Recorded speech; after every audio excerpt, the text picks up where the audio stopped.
What's up YouTube? Today I wanted to show you a quick deck profile for Lunalight. I played it for the last week now and tested it a little bit because it's something new. Playing 7 months the same deck is pretty boring. I like this deck a lot. I love the cards. Even before the support I was a big fan of the Lunalights. I made a Lunalight Tailwind deck profile if you want to check it out.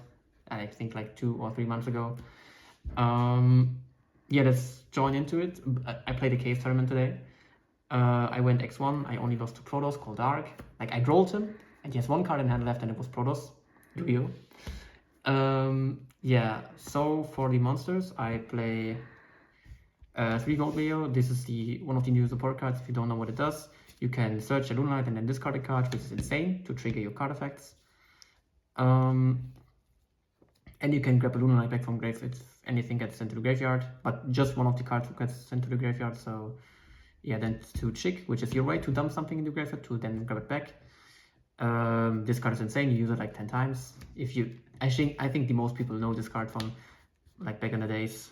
2 Black Sheeps. This card is also a very important combo piece. 3 effects as well as this card. None of the effects are once per turn. You can use everything. You use 2 effects at least in the combo, in the normal combo.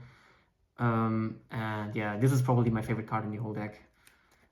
I thought about playing 3, but this card is not that good, probably. Then for the one-offs, 1 Silverhound, 1 Martin. Combo pieces you have to play. If you play more, you can break. But if you play more, it plays a little bit better into Beasteel, DD Crows, and you have a little bit better grind game. But extra deck-wise, you don't have a grind game anyways, so why even play more of this? Then the 2 Pendulum monsters. This deck can Pendulum summon actually. I figured it out in testing. I have both scales. I passed and my opponent was like, yo, why don't you Pendulum summon? I was like, damn, Pendulum summon exists. These cards I have more than just their effect. They can Pendulum summon, which is pretty funny. Both combo pieces, this card you should also know. Once per copy, Reborn. You use this card, I think 4 or 5 times in your combo, which is also kind of cool. And this card you use twice if you get rolled. Pretty important for the draw line. Yes, then, oh yeah, just 1 Fractal. 1 card combo, consistency, place on the draw. For the spells, I have 3 Perfume, 3 Masquerade. Perfume is also one of the older cards, so nothing on this card is once per turn, of course. You can Reborn 1, that's basically just monster Reborn, and then graveyard you can banish it, discard a card for cost, sadly, and then add something. So basically, this combination makes you like play through Imperm, you normal this, Imperm, and you link it off for Almond Rush and then Reborn it, and then you have a search, so basically for combo. You just need a discard for this, but sure. This is basically in the turn it's activated a Foolish, and you can also, if you fusion summon, you can grab a Polymerization back, discard a card, and then fusion summon from graveyard by banishing materials from there, or just normally use it from field, which is pretty insane. This card makes you like go for a 2nd tower or something. Also 1 card combo, by the way, so right now we are on 7, but now we are on 10. This card just grabs this, but normally you search Fractal, because if you use this for Gold Leo, you get rolled, you cry. You don't want to cry, so you don't do this. Then 3 Goods, also 1 card combo, because you either send Perfume or you send Serenade Dance. This is a brick, but you have so many ways to discard it, so you can tank playing it, and it's insane. It discards for effect, so today I like 3 times or 4 times I drew this card, but able to get this in the graveyard, so I could use this, special from deck, discard this for effect, and then this turn triggers again, so you can chain block this, which is very important. If you can chain block this card, if people know what they're doing, they're gonna ash this card. And if you not know what to do against Lunalight, ash this card, trust me. If you ash any of the foolish cards, like this, or this, or normal foolish burial, by the way, or if you ash this, I have so many ways to dump this in graveyard. If you ash anything of this, you lose. You have to ash this. But the problem is, if I start with this, and I already drew the Black Sheep, for example, I can chain block the Silverhound. So, because then you can just use this to special, and then this to grab it back, which is pretty cool. But yeah, this is your main Ash Blossom target, I think. Yeah, this is for the spells as well. As I said, Goods is the starter with these cards, and post-siding, Goods is just Lancea check. You use this, and if they not chain Lancea, you just have this engraved, and then if they use Lancea, you can chain this. So you still have combo, and Foolish is obviously also for combo because you can send this or anything, and this is an extender as well. So you have 41 card starters. For some combos, you just need a discard, which is okay. I mean, you have 5 cards in hand, so you don't care. This deck can play really good into hand traps, like normal hand traps. Nibiru mostly doesn't matter, and Joel as well. Joel only hurts if you like start with Tanky and add Gold Leo, but if Tanky is the only play, you never add Gold Leo. Oh yeah, I forgot Fusion and Polymerization combo piece, and this card is basically Branded Fusion if you Broad Break. You can use one from deck or extra deck then, which is cool. You can get in early towers if you drew many names or have some in rotation. And this is, as I said, just combo piece. You need it, sadly. I wish there would be a better fusion you can play than this or this. Like Polymerization is just for non-engine, just standard. I think this deck cannot play that many non-engine if you go down to 40. I'm clean 40 right now. Those are your 12 non-engine, and then this card is... This is an engine card, but you can search it, and it's kind of a ball breaker. It makes you play very, very good into boards. These are, I think, mandatory if you cannot play that many non-engine, because you don't, like, if you open, I don't know, Joel plus Ash plus them, you're not winning going second, probably. Only if your opponent, like, loses under Joel insanely. This deck can play Impulse, because nothing, like, all of the names are dark.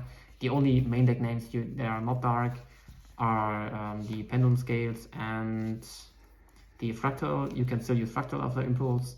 And the monster effects of those doesn't matter. This is not an activated effect, so it's still going after Impulse. And this one you don't care, so that's it for them. Okay, for the extra deck real quick, you have 2 Perfume Dancers. This is main combo piece, you need it at least 2 times. You can search Perfume, and you can bounce Lunalight card back and then special summon from 1 monster from hand. Guess what, you normally don't special from hand, you just bounce Tiger to use it again, lol. 2 Leo Dancer for fusion material. You never summon this card. You can play Panther Dancer, but it's just like, for me it's a wasted spot. It's good in a mirror match, but you can win mirror match as like without it. 2 Liger Dancer. This is like big tower, goes boom, like quick effect Raigeki. Can attack 2 times. For OTK it's pretty nice. And then you have this to like clear up OTK, because you can push for 3k, and in a game where you have 8,000 life points and you have some guy with 6,800 who can attack twice. If you can do a little bit math, you know it's game, mostly. Then for the X-Season monsters, you have 5, or like I have 5.